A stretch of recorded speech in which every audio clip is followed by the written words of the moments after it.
নমস্কার। আমরা এই ভিডিওগুলির মাধ্যমে ইংলিশ ল্যাঙ্গুয়েজটাকে শেখার চেষ্টা করব। যখন আমরা কোনো ল্যাঙ্গুয়েজ বা ভাষার কথা বলি তখন তার দুটো কম্পোনেন্টের বিষয়ে আমাদের লক্ষ্য রাখার দরকার আছে। একটি হচ্ছে গ্রামার আর সেকেন্ড হচ্ছে ভোকাবুলারি। গ্রামার কি? What is grammar? Grammar is a set of rules. যেমন কোনো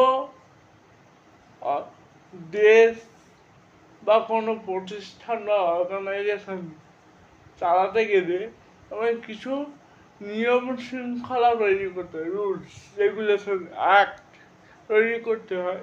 সেই রকমভাবে আমাদের কোনো ল্যাঙ্গুয়েজকে সঠিকভাবে ব্যবহার করতে গেলে তার যে রুলস, সেই রুলসগুলো আমাদের জানা খুব প্রয়োজন। তো ইংলিশ ল্যাঙ্গুয়েজের ক্ষেত্রে এই রুলসগুলি হলো গ্রামার। বাংলায় এক নম্বর বলি ব্যাকরণ, মানে আমরা ইংরেজি ভাষাকে কীভাবে ব্যবহার করব, কীভাবে লিখব, কীভাবে বলবো, সেই তার তো একটা মানে গাইডলাইন আছে। সেই গাইডলাইনটাই হচ্ছে গ্রামার, ঠিক আছে। আর সেকেন্ড কম্পোনেন্ট হচ্ছে ভোকাবুলারি। ভোকাবুলারি হচ্ছে শব্দগুলো হচ্ছে ভোকাবুলারি। এবার আমার এই ভিডিওগুলো করার উদ্দেশ্য হচ্ছে আমাদের বাংলায় যারা কোনো কম্পিটিটিভ পরীক্ষা দেয়, সে যে কোনো কম্পিটিটিভ পরীক্ষাই হোক, ওয়েস্ট বেঙ্গল পিএসসির পরীক্ষা, সেখানে ক্লার্কশিপ, WBCS, মিসেলিনিয়াস বা সেন্ট্রাল গভর্নমেন্টের এসএসসি পরীক্ষা যেমন আছে, CGL, CHSL, MTS বা ইউপিএসসি, সিস্যাট বা ব্যাংকিং, যে কোনো কম্পিটিটিভ পরীক্ষায় যেখানে গ্রামার বিষয়টা জিজ্ঞাসা করা হয়, সেই সমস্ত পরীক্ষার ক্ষেত্রেই এই ভিডিওগুলি কার্যকরী হবে। এছাড়াও যদি কেউ বেসিক থেকে অ্যাডভান্স অব্দি ব্যাপারটাকে একটু জানতে চায়, সেও কিন্তু এই ভিডিওগুলি দেখতে পারবে।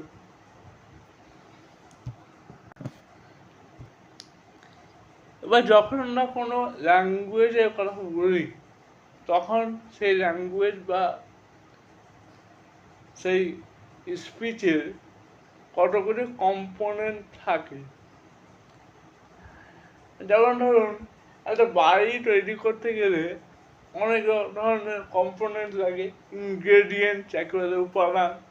যেমন ইট লাগে, বালি লাগে, সিমেন্ট লাগে, রড লাগে, আরও অনেক কিছু লাগে। এবং সেইগুলোকে বিভিন্ন আকারে, বিভিন্ন কম্বিনেশনে সাজিয়ে একজন রাজমিস্ত্রি তার বাড়ি তৈরি করে। সেই রকম আমাদের ইংলিশ ল্যাঙ্গুয়েজের ক্ষেত্রে 8 প্রকারের কম্পোনেন্ট আছে বা 8 প্রকারের পার্ট অফ স্পিচ আছে।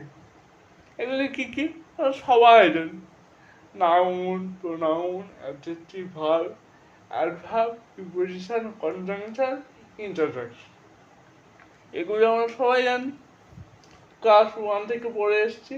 আমরা এর বেসিক কিন্তু আমি কিছু বলবো না, নাম মানে নাউন, এসব আমি বলছি না। আমি এর পরের স্টেপে যাচ্ছি। আমি কতগুলি বাক্য লিখেছি, যেমন আই ইট রাইস। সেকেন্ড বাক্য, I have eaten rice. Third বাক্য, rice has been eaten by me. এই বাক্যগুলিতে বা এই সেন্টেন্সগুলিতে প্রথম বাক্যে লক্ষ্য করে দেখবেন যে একটি শব্দ ইট ভার্ব হিসেবে কাজ করছে, দ্বিতীয় বাক্যে দুটি শব্দ হ্যাভ ইটেন, থার্ড বাক্যে তিনটি শব্দ হ্যাজ বিন ইটেন। এই যে প্রত্যেকটা বাক্যে কিন্তু একটা করে শব্দ বৃদ্ধি যাচ্ছে, কিন্তু প্রত্যেকটা বাক্যে কিন্তু এই যে শব্দ গুচ্ছগুলি বা শব্দগুলি কিন্তু ভার্বে কাজ করছে। তাহলে আমাদের একটি বাক্য বা সেন্টেন্সের সবচেয়ে গুরুত্বপূর্ণ বিষয় হলো ভার্ব। ভার্ব মানে ক্রিয়া আমরা সবাই জানি, কিন্তু ভার্ব বাক্যটাকে আমরা যদি ভার্বটাকে খুব ভালোভাবে বুঝে যাই, তাহলে আমাদের কিন্তু টেন্স পুরো ক্লিয়ার হয়ে যাবে। এবং সেইটা আমি চেষ্টা করছি যে একটু বোঝানোর, যে ভার্বটা কি। ভার্বকে আমরা মূলত দুটি পার্টে ভাগ করতে পারি। একদিকে হচ্ছে হেল্পিং ভার্ব বা অক্সিলারি ভার্ব, বা অক্সিলারি শব্দের অর্থ কি? অক্সিলারি শব্দের অর্থ হচ্ছে গিভিং হেল্প বা সাপোর্ট, ঠিক আছে, মানে সাপোর্ট করা বা হেল্প করা, ঠিক আছে। এর সঙ্গে একটা খুব ভালো শব্দ যায়, সেটা হচ্ছে অ্যান্সিলারি, ঠিক আছে। সব কটার মানে কিন্তু একই, যে হেল্প করা, সাপোর্ট করা। Ancillary work, that means the work that is helping in other work, okay. So এই হেল্পিং ভার্ব। আর সেকেন্ডটা হচ্ছে মেন ভার্ব। এবার হেল্পিং ভার্বের কাজ কি? হেল্প করা। শুনে বুঝতে পারছি যে হেল্পিং বা অক্সিলারি কাজ হচ্ছে হেল্প করা। কাকে হেল্প করা? কাকে হেল্প করা? মেন ভার্বকে হেল্প করা। কী জন্য হেল্প করবে সেটা আমরা পরে দেখছি। এবার